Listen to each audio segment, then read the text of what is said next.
Hi, it's me again with CorelDraw tips and tricks, and I'm going to show you, or I'm going to attempt to show you how to draw this.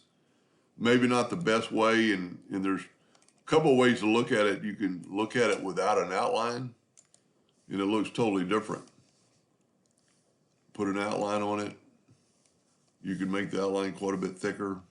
But anyway, there's several ways to do this.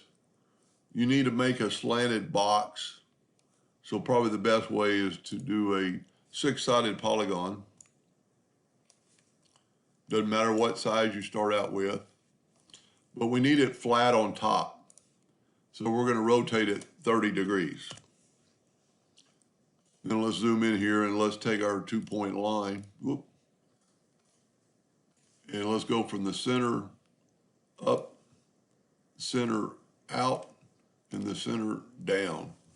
Now just take these with the Smart Fill tool. It doesn't really matter what color. I'm going to go ahead and move them over and get rid of my red hairline that I normally draw with. That's what happens when you don't get off the... So we need to make like 3 different colors. We're going to make this one here a little darker. Maybe not quite that dark. We're going to make this one a little lighter. And we'll leave that one light like it is. Now we're going to Control G and group it together. And like I said, you could make it any size and any shape, but I just realized I got my colors wrong. Let's bring it over here. I needed to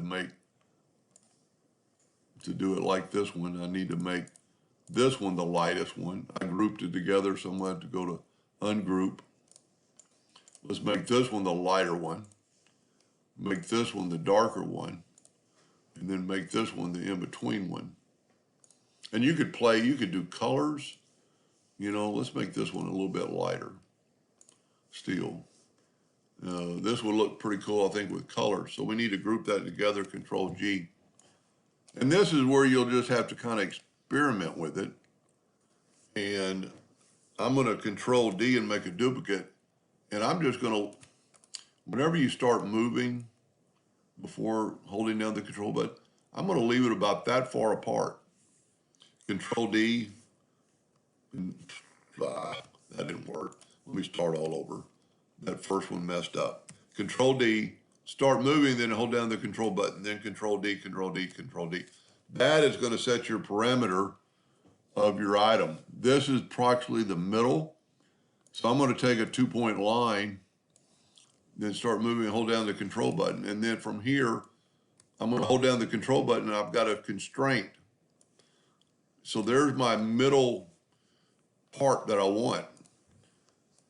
Now we need to we're going to use these lines. So we're going to hit plus on the keyboard. And then we're going to move this thing down to like that corner. We're just using it as a reference.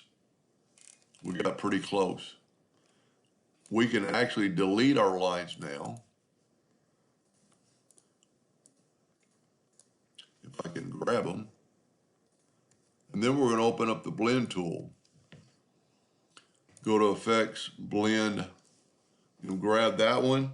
Hold down the Shift, grab that one, and blend them 3 times. Grab this one, hold down the Shift, blend them 3 times. There's our product. It might not look quite as good as my first one, but what we have to do now is, if you see that these are kind of need to be on top of those other ones, so what you have to do is select them all, go up to Object and break them apart because it's a part of a blend. And then this one here, we need to particularly go to Group and Ungroup. Now we need to take and put this one on top.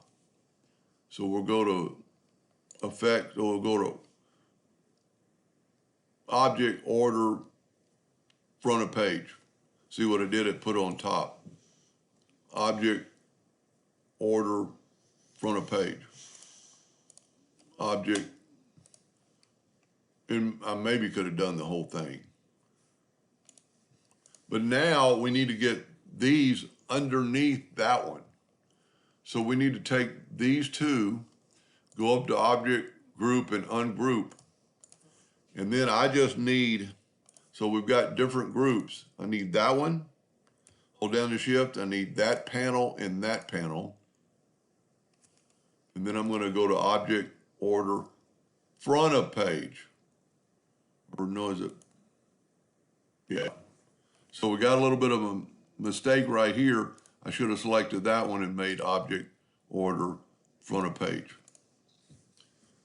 So the blocks look like they go here, turn, and then go up. And it, like I said, this one probably looks better. You know, maybe I spread them out a little bit further. But it is pretty much an optical illusion. It really shows off when you put a background on it. We'll make it green this time. Go up to Object, Order, Back of Page. Maybe not so much green, but just a color. Could have been white, could have been gray. You could play around with blends. You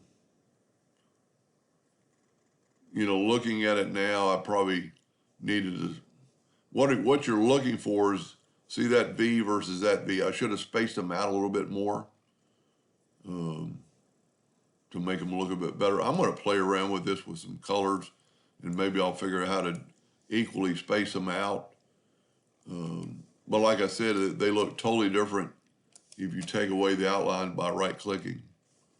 It actually makes it look a little fuzzy. Pretty cool little project. Hope that helped. Thank you for watching.